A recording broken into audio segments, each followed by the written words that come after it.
자, 오늘 김용현 전 장관이 증인석에 서게 되면서 확인해야 될 진실들이 여럿이 있습니다. 하나씩 좀 따져보도록 하겠습니다. 먼저 포고령 1호에 대한 문제 짚어보도록 하겠습니다. 윤 대통령 측과 김용현 전 장관 측의 얘기가 그전에 좀 달랐다, 이런 보도들이 나왔는데 오늘 헌법재판소에서는 약간 김용현 전 장관이 윤 대통령 쪽의 입장을 조금 더 편을 드는 듯한 분위기였습니다. 과거의 사례를 좀 보시면 포고령은 김용현 전 장관이 과거에 계엄 당시의 포고령을 잘못 뺏겼다. 국회 해상권이 있던 그 시절에 그 자료를 잘못 뺏겼다. 여기에 대한 팩트체크도 여러 번 있었습니다. 그다음에 두 번째, 어제는 김용현 전 장관이 초안을 잡았다. 나는 그걸 포고령을 완벽하게 실행할 계획까지는 없었다. 발표는 했지만 실행할 생각은 없었다. 이렇게 얘기했고요. 김용현 전 장관 측, 본인이 작성한 건 맞다. 지금까지 입장이고요. 헌법재판소에 오늘 증언에서도 비슷한 얘기를 했고요. 하지만 검토는 대통령이 했다. 이 부분이 있었는데 어제는 조금 더 지난 21일 어제였죠. 구체화됐습니다. 변호인 측의 얘기인데 김용현 전 장관이 초안을 잡은 건 맞지만 윤 대통령이 지침을 주었다.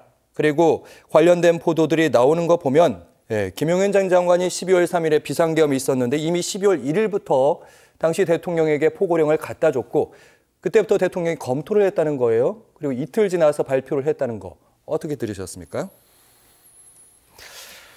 요즘에는 사실은 이렇게 세부적인 내용으로 반박할 필요성을 못 느껴요. 왜냐하면요, 윤석열 대통령이 엄연히 계엄령 선포하는 장면이 전 국민들한테 생중계로 다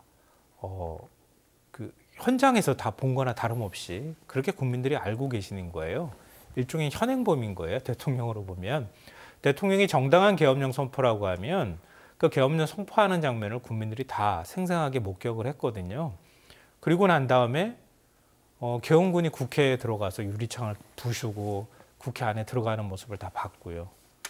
그리고 계엄 포고령 1호가 발령이 됐고요.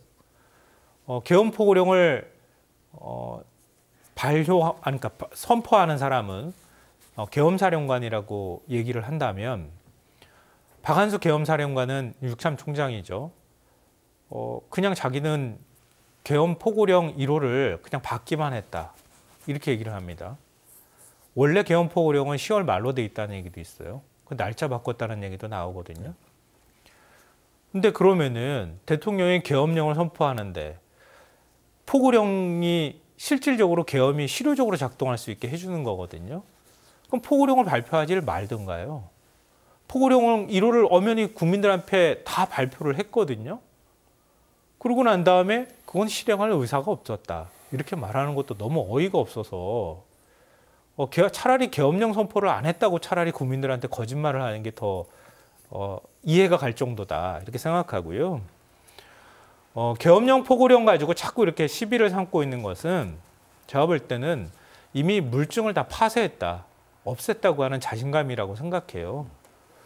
그러니까 계엄 포고령을 사전에 초안을 작성하고 계엄 포고령을 작성하는 과정에서 사용했던 노트북, 그리고 포고령과 관련되어 있는 비상계엄과 관련되어 있는 김용현 전 장관 공간에 있었던 여러 가지 문건들, 그 김용현 전 장관 따라다니던 비서 역할을 하던 행정관이 있는데요. 그 행정관이 검찰에 가서 제가 파사하라고 해서 싹 없애버렸어요. 이렇게 얘기를 하고 있거든요. 망치로 다 부쉈어요. 이렇게 얘기를 하고 부순 노트북 장면까지 사진 찍어가지고 검찰에 제출했답니다. 그러니까 증거 다 없앴잖아요. 그리고 김성원 경호차장을 통해 가지고 지금 비아폰 서버 내용이 자동 삭제니 아니니 논란이 많지만 그거 압수수색 거부하고 있는 거잖아요. 다 지금 그 중요임무 종사자라고 하는 군 관계자, 그리고 경찰청장부터 이런 사람들한테 전부 비아폰 나눠줬다고 하잖아요. 원래는 이렇게 많이 안 나눠준답니다.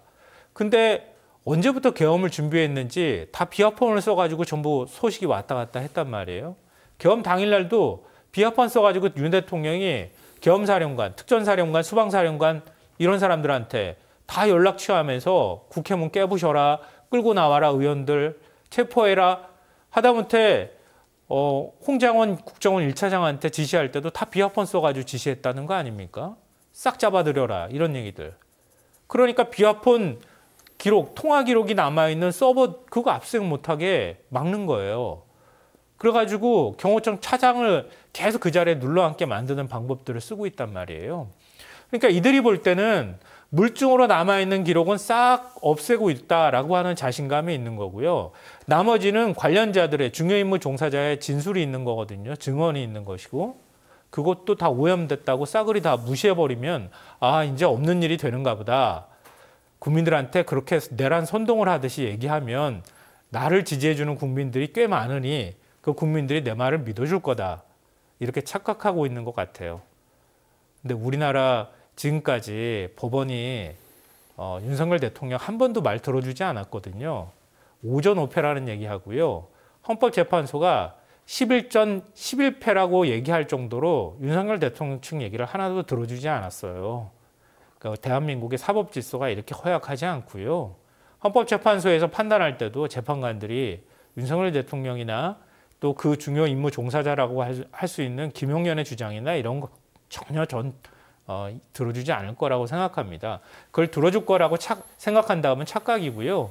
우리 제가 볼 때는 이렇게 계속 끊임없이 주장하면서 헌법재판소 탄핵 심리를 지연시키고 나중에 파면 결정이 나온다 하더라도 우리는 정당했어 라고 하고 정치 투쟁을 하려고 하는 일종의 전략이 담긴 행동들이다라고 생각합니다.